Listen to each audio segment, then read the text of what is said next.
I grew up watching Mr. Rogers, and I am sure that almost all of us have seen at least an episode or two. Whether we were a kid when we were watching it, we had our children watch it, or our grandchildren were watching it. To this day, I remember being a kid watching this clip.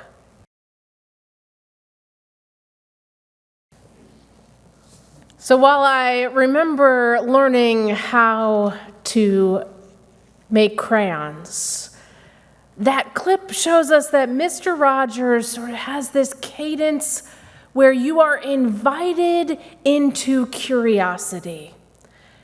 We were encouraged to wonder and have imagination and to think. And he invited children to learn, invited children to explore, but more importantly, he invited children to love.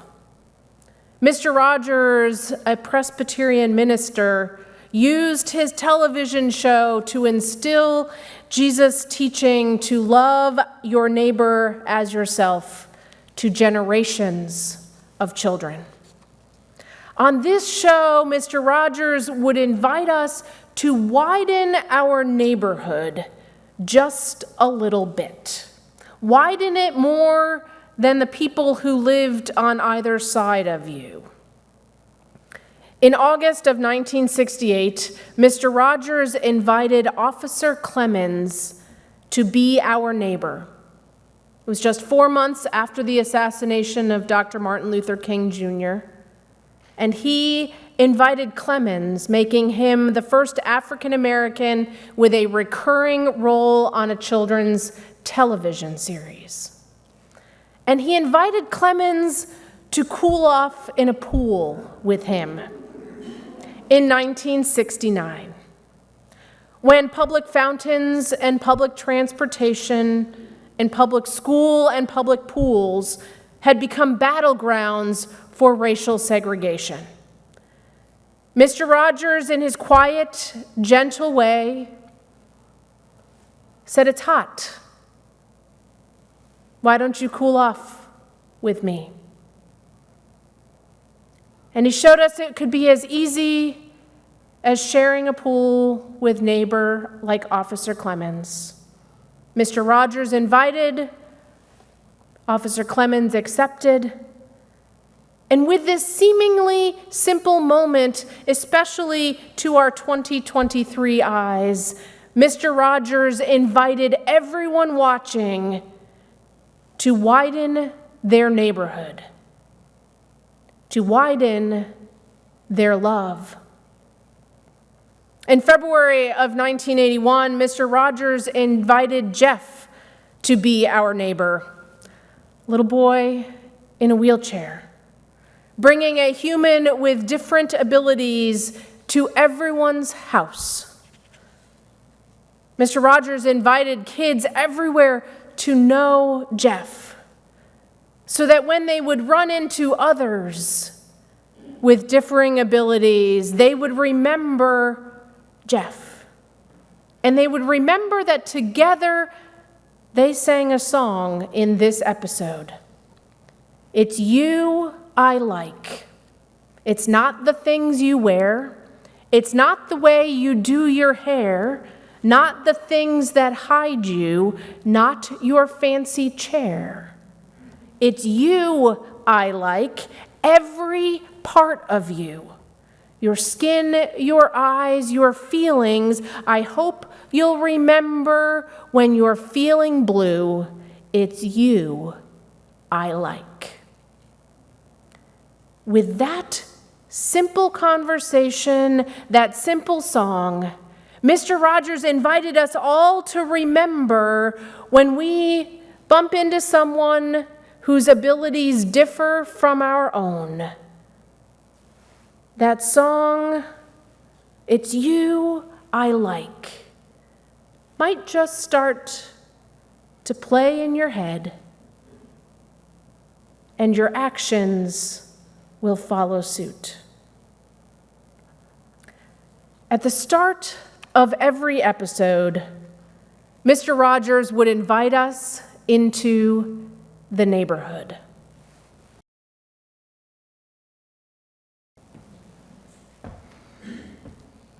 Iconic though it may be, with the cardigan exchange and the shoe change, Mr. Rogers was inviting us not only into the television program, he invited us and generations of children to widen our neighborhoods.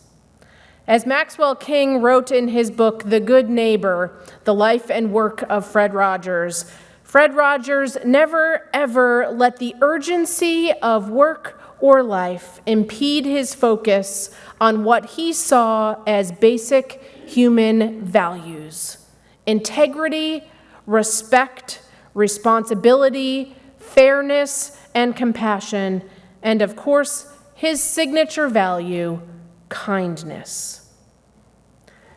Throughout the TV show, Mr. Rogers invited us to live this focus, to live out basic human values of integrity, respect, responsibility, fairness, compassion, and kindness.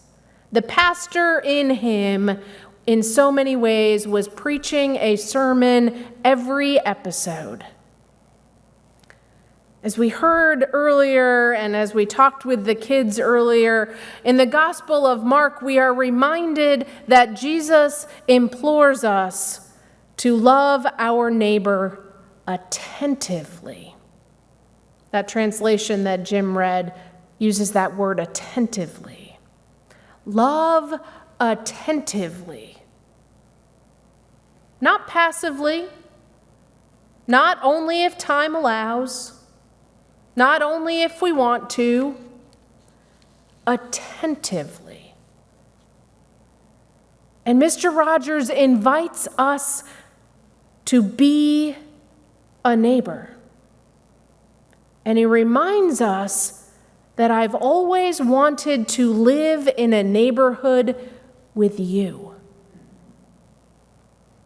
So, while we don't live next door to Mr. Rogers, or Officer Clemens or Jeff, we are invited to make the most of this beautiful day.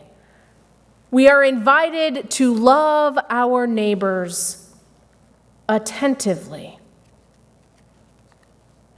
Now, we know that throughout our Gospels, most of Jesus' stories and actions point to and teach us to love our neighbors.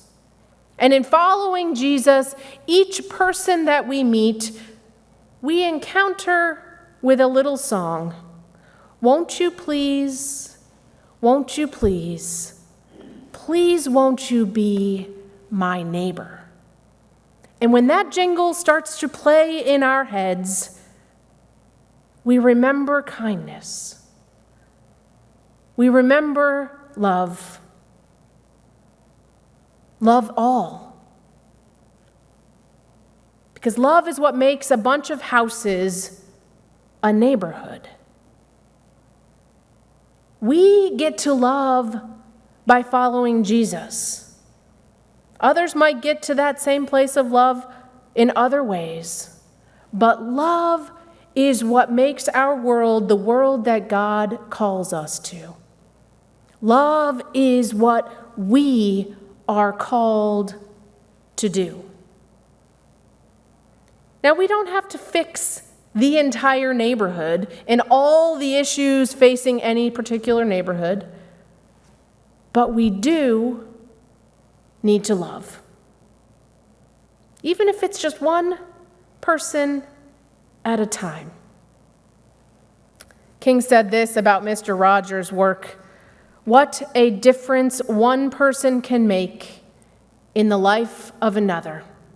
It's almost as if he said, I like you just the way you are. Friends, that is our work. Not just in the 30 minutes of watching a TV show, but all the time. That is our work. Love is our work. Let's get to it. Amen.